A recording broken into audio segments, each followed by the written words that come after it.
Balance Living with me, Pastor B. Thank you so much for tuning in. I made it through the first show.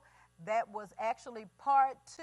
I had a little dental work done on yesterday. Got some fillings in my teeth, and I'm talking a little funny, but I made it through, and I'm glad that you have come back to join me. These are my only set. This is my only set. So therefore, I need to take care of them. So I'm going to try and make it on through part 3. I believe this is going to conclude marriage. Before we go into marriage, I want to ask you to do a few things for me. Number 1, subscribe, hit my channel, like the page, share, do a watch party, tag a friend if you are on Facebook. If you on YouTube, go to Betty Alford Ministries, subscribe. I need you to subscribe and then ring the notification bell. Now, this is part 3 of marriage. Go back and watch part 1, part 2, and this is part 3, which will be the conclusion of marriage. And we already know the people that are supposed to be getting married are those that are whole. This segment is going to be on affairs, and I'm going to talk about affairs, and I want you to know that affairs don't discriminate. Whether you are in the church, out of the church, a Christian, non-Christian, saint, or sinner, it does not discriminate. So I'm going to get straight into affairs. I'm going to tell you the different types of affairs and what you can actually look for in these different affairs. The first affair is an emotional affair. An emotional affair is when an individual is unfulfilled emotionally at home and another stimulates the mind. Again, it's when an individual, when one spouse is unfulfilled at home emotionally, mind, will, and the emotions at home, and another stimulates that person's mind. It can be as simple as a man asking a woman, "How are you feeling today?" And she said, "Well, thank you for asking. My husband never asked me how I'm feeling." And now she's hooked just because a man noticed her and asked her how she was feeling. He gives her what she wants to hear, even if it's unrealistic.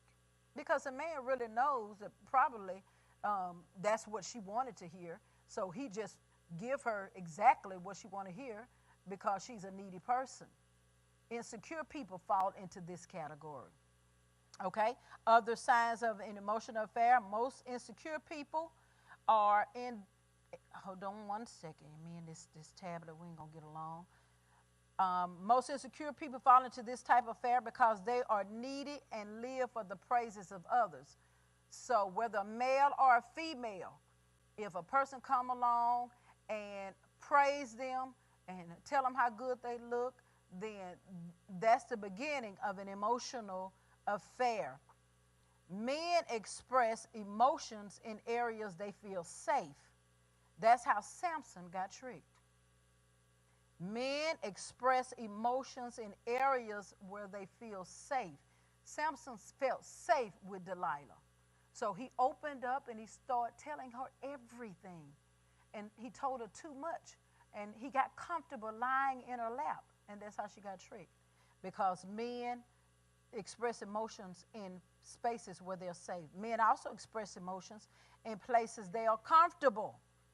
This is why they're allowed at sporting events. Don't tell me that men can't be emotional. Yes, they are. Men express emotions when they are comfortable at sporting events. They get loud. Even the most macho of a man will yell at his favorite team because he's comfortable there. He's in that zone. This is where he gets hooked. A woman, a find, I believe in part 2, a man likes a woman that can talk his language. A woman, find a man that is emotionally, that's emotional about sports. She'll go to sports events with him, and before you know it, something has occurred because they done got too close to one another. At first, he didn't even care nothing about her. She was just one of the boys. But she realizes this is where I can hook him emotionally. Mm-hmm. Most say that men should not cry. I say only real men do cry. You know, they tell you little boys growing up, a man should not cry. That's a wimp. No. Real men are the ones that show emotions and that do cry. But a woman looking to trap him awaits for this moment when he's crying. She looks for the fact when he's vulnerable, when he's sad, or something that happened in his life and he can't really handle it. She's his shoulder to cry on.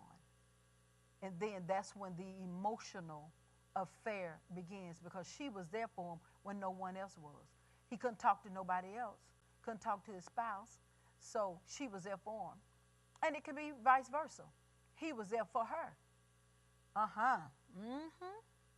So she looks for the moment, and when he's crying, vulnerable, then she puts the hooks in him, and the affair begins. All right, the next affair is one-night stands. One-night stands are impulsive, in the heat of the moment, done with little or no thinking. They are done with no forethought or careful consideration at all. It's just in the heat of the moment. Impulsive. At that moment, it does not matter what's going on. It's just all about feelings. When someone gets intoxicated and takes another home from a club, that's a one-night stand. They were drunk. They wake up. Y'all ever seen when Terrence Howard was in the bed with the girl on Best Man, and they look at each other like, can't believe that they were with each other, because it was just a one-night stand. A one-night stand occurs when a person is on a business trip. They're lonely in a hotel room, and they call up an escort service or a prostitution service because they're lonely. Their spouse is at home. They've been on a business trip for a week, so they're lonely, and this is when a one-night stand occurs. Those involved may never see each other again. It may never happen again. They don't even have to be attracted to each other in some cases.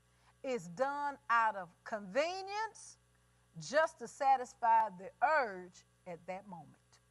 That's a one-night stand. But even if the married person never does it again, they feel guilty and live on the edge all of their lives, wondering if they will ever be found out. That is a one-night stand. All right, the next one is sex addict. Now, some say this is a sickness. I say it's a demonic influence. Most who suffer with this have been raped, molested, or introduced to sex early. And as a result, it created a sexual lust problem. This is the sex addict. One person don't fulfill them, all of their sexual desires. It's not fulfilled by one person. So they engage in multiple affairs. They have to have multiple affairs like a drug. It puts them on a high. It's like an adrenaline rush, the sex addict. Listen what else they get into.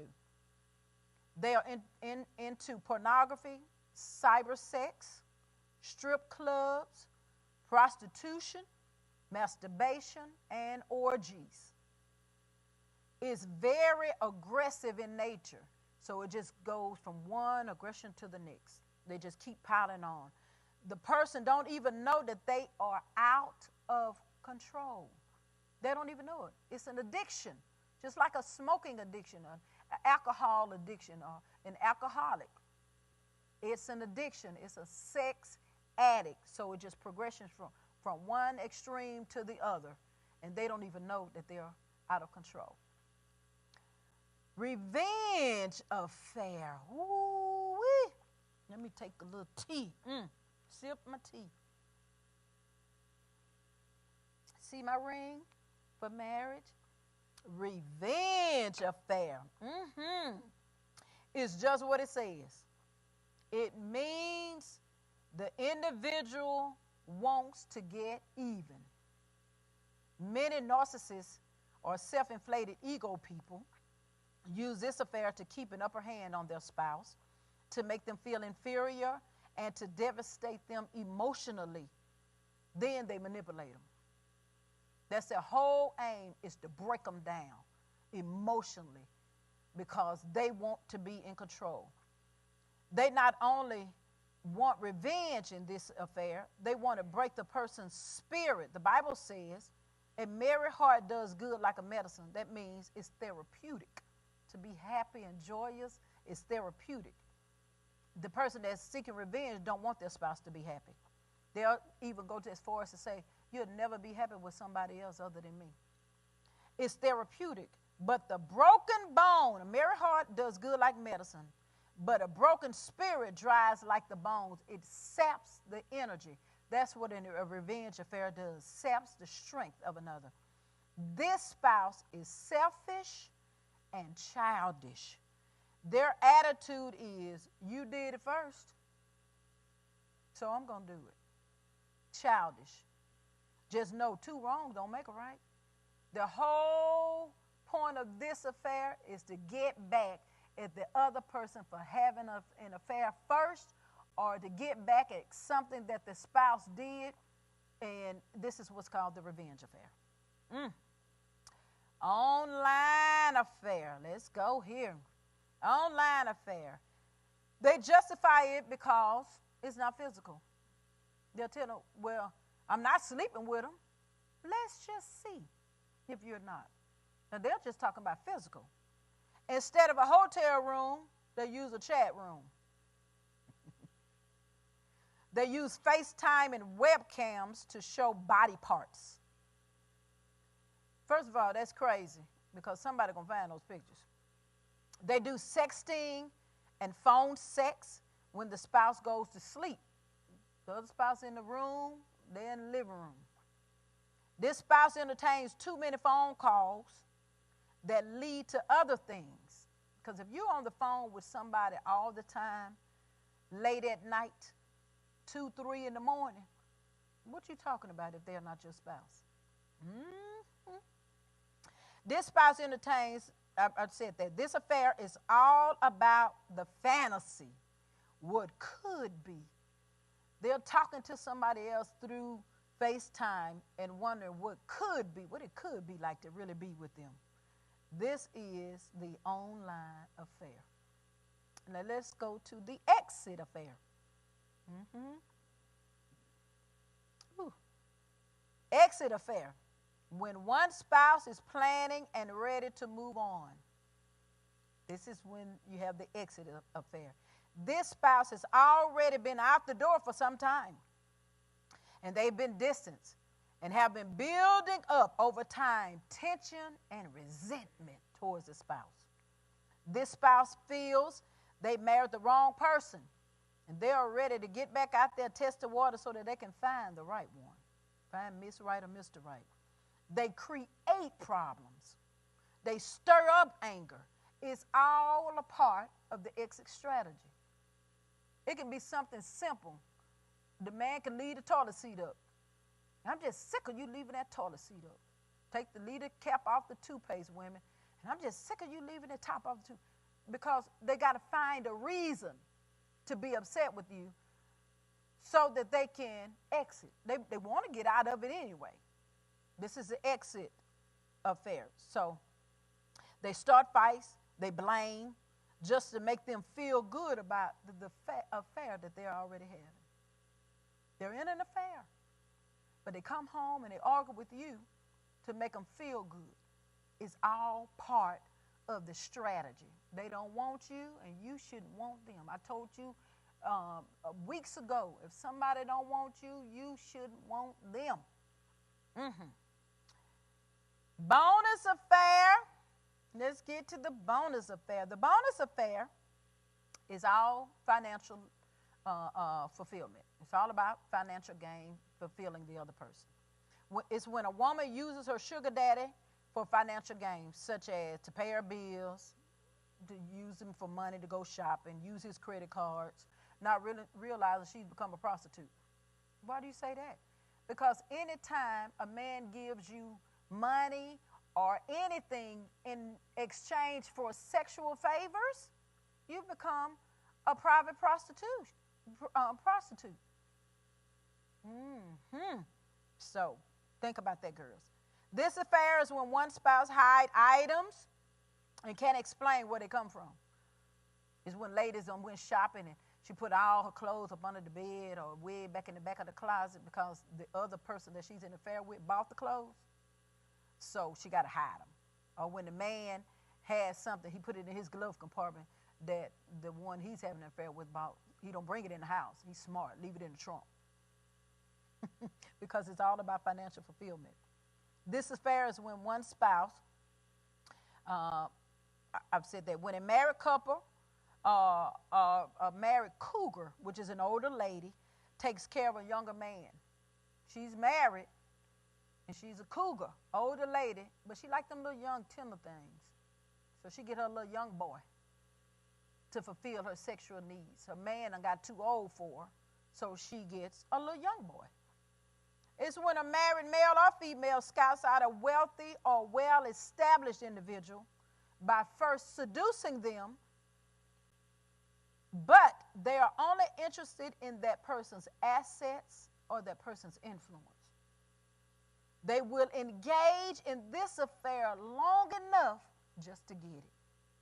They really don't want the person, but they'll get in an affair with a person that has money, sleep with them, make them feel like they love them, and all the time they're robbing them dry.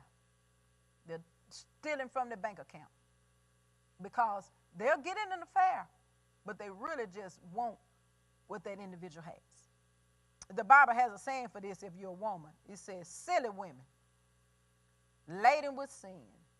Come on, led away with divers lusts. Don't be a silly woman. Don't let a man strip you of everything just because he talk a good talk. Don't be a silly woman. He really don't want you. He wants your house. He wants your car. Come on. He wants your money. He want to live large. Come on. He want to live off of you. He don't really want you. Don't be a silly woman. And the last affair is the most common. It is called the romantic affair. When there is a real attraction to the other person.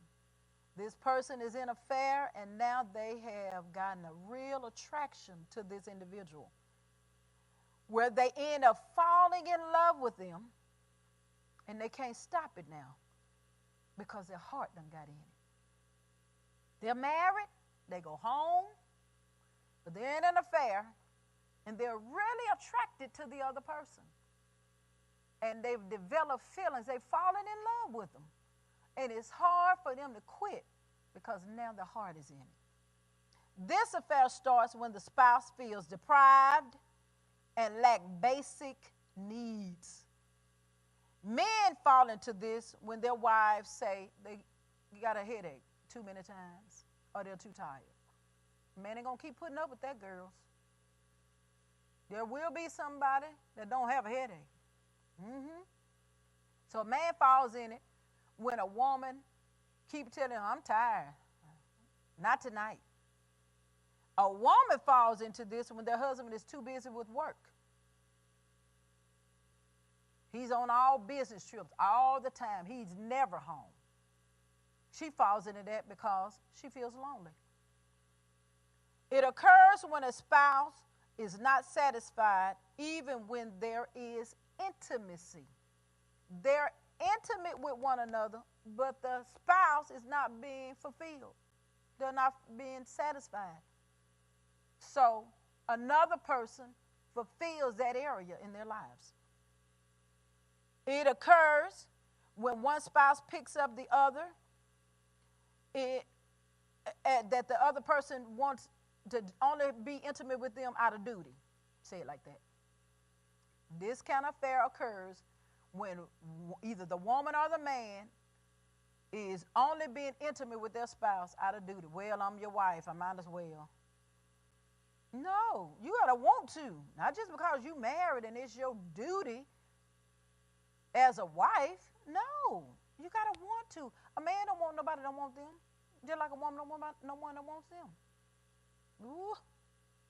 It occurs after one spouse is vocal and expresses to the other spouse what is desired, but they still don't receive it. And even if they receive it for a short time. Then it's back to business, back to normal. Business, back to business as normal.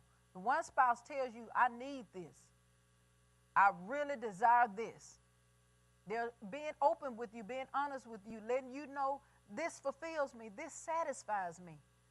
You say, okay, you do it for that night or for that week, and then you go back to business as usual. Now, they were open with you to let you know, but then you didn't care enough to continue doing what they like. So they're just going to go out and get someone that will. All right, it occurs. Now, well, let me say this. They really want to get out of the affair, the person, but it's hard to now because they've created what I said in one of my previous shows, a soul tie. They want to get out of it. They could love their spouse, but now they done created an attachment with somebody else, and it's hard to get out of it. They find themselves saying this when they're involved. If loving you is wrong, I don't want to be right. Their heart, their emotions, and their mind has been satisfied and stimulated by somebody else and is not easily broken. That is the romantic affair. Now, any affair is wrong because it breaks covenant and it damages the bond between a husband and a wife. But do know, and please understand, that when a person is unfulfilled, whether or not they are Christian, whether they're atheists, whether they're a saint or sinner, there will always be somebody else that will fill in that gap. Christians are probably saying to me now, oh, well, if my spouse go out and do that, they need to be delivered. But until they get delivered, you need to fulfill them. They might have a lust problem. They might need to be laid up with some oil on them. But until they get free, you need to make sure that you do what it takes to make the marriage work. Marriage is more than sharing your life with another. It is living a life of communication, trust, intimacy, and the well-being of both. That's the key. Not just the well-being of one person, the well-being of both. You both have to be satisfied. If you're not willing to invest in all of these areas, don't ruin somebody else's child's life. Just stay single. Don't ruin another man's life. Don't ruin another woman's life. Please don't ruin my children's lives. Just stay single. If you're not willing to invest in all of this, stay single. Now, that has been part 3 of marriage. I've done part 1, part 2, and part 3. You need to go back and look at them all. That is 8 different affairs. And it makes no difference if you are a Christian or not. Most people think that Christians can't have affairs. Probably Christians are the ones that's having the most affairs. So you need to go back and watch part 1, part 2, and part 3 because affairs don't discriminate. But I'm coming back. I want you all to write me or email me some different things you would like for me to talk about on my show. You can email it to BettyAlford@Outlook.com. Again, BettyAlford@Outlook.com. I have some different things that I'm going to be talking about, but I thank you so much for tuning in. Again, go and subscribe to my channel, Betty Alford Ministries on YouTube. Like it, share this. Somebody needs to hear it. I thank you for tuning in. This has been Balanced Living with me, Pastor B. I'll see you next Saturday.